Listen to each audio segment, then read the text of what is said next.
Senator, nice to see you, sir. Hey, good to be here. You are calling for a formal declaration of war against ISIS. Why?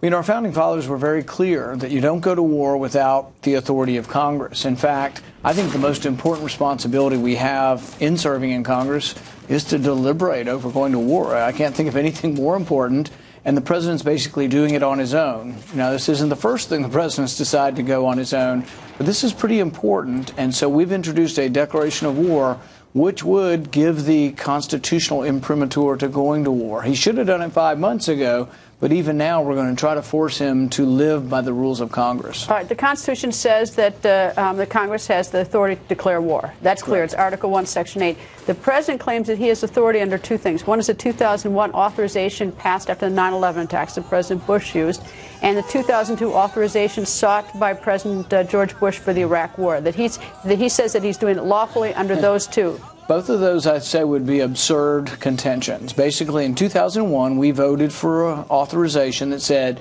the people who attacked us on 9/11, that we would go after them.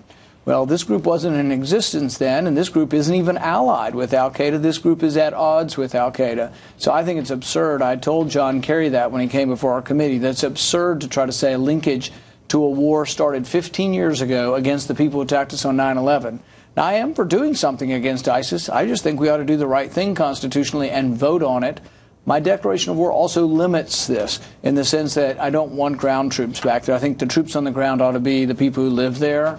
And it also says that within 1 year it expires, so we would have to vote again. I don't want perpetual war, and that's what we've had for the last 15 years is war without end.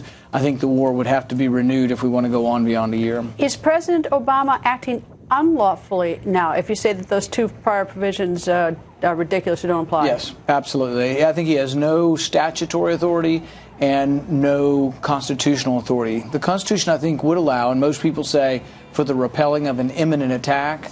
But once an attack goes on for months and months and you're actually not defending anything, you're actually going out and offensively trying to either conquer territory or conquer an opponent, I don't think that's a defensive maneuver, nor is that temporary or an imminent attack. That is something that ought to be contemplated by Congress. What did Secretary Kerry say?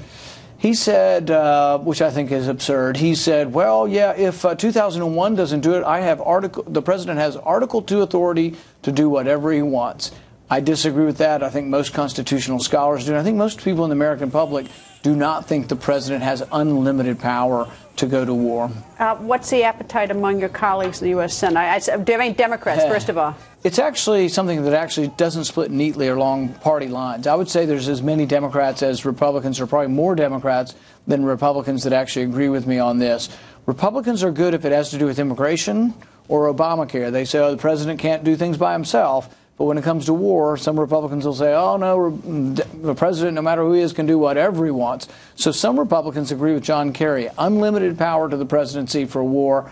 I think in every area, immigration, Obamacare, and war, that the Constitution limited the president's powers. Well, it's sort of interesting. There's been sort of a slippery slope with the Constitution over the past, I don't know, 10, 15 years. I mean, even if you look at, you and I think probably agree that for NSA should get a warrant if it's going to seize records. I mean, people are sort of thinking that the Constitution is just some sort of silly piece of paper.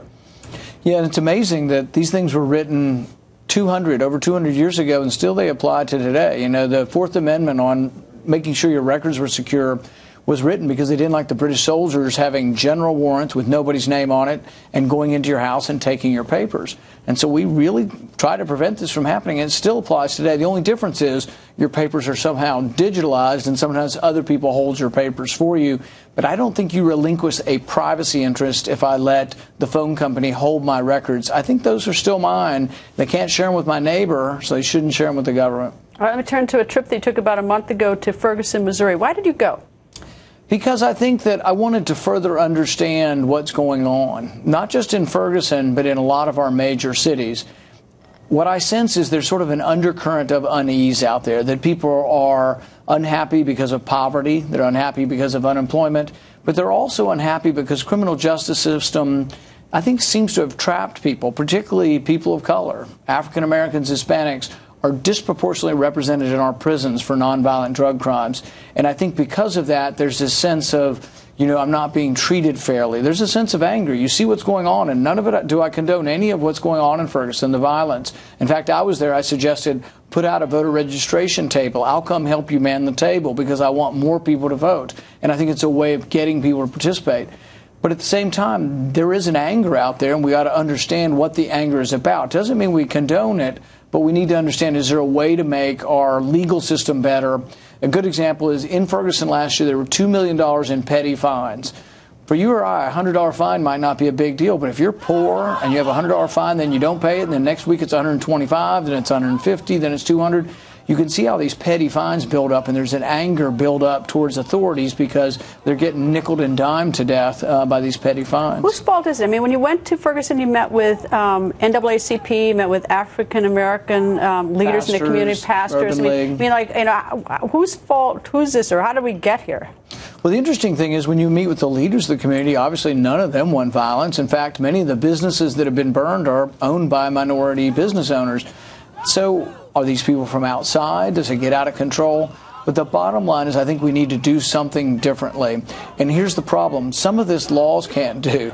One of the things I think that needs to happen, and I can't make it happen, if you look at the #1 cause of poverty, and this is not just the black population, if you look just at the white population, #1 cause of poverty, having kids before you're married and not finishing your education.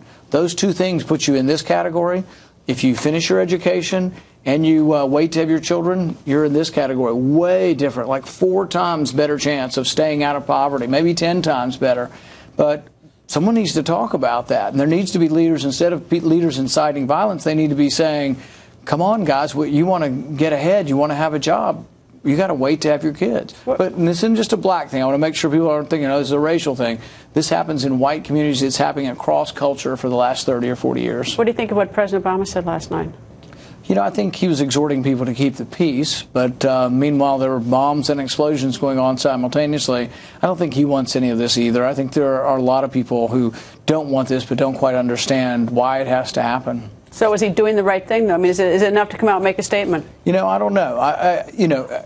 We were commenting just a few minutes ago, what would you do if you wanted to make it differently? I would have set up a voter registration table last night if I were there and I were one of the black leaders in the community and said, all right, don't go out and do anything. Let's sit down here and register votes. Let's see if we can get 10,000 people to register to vote today.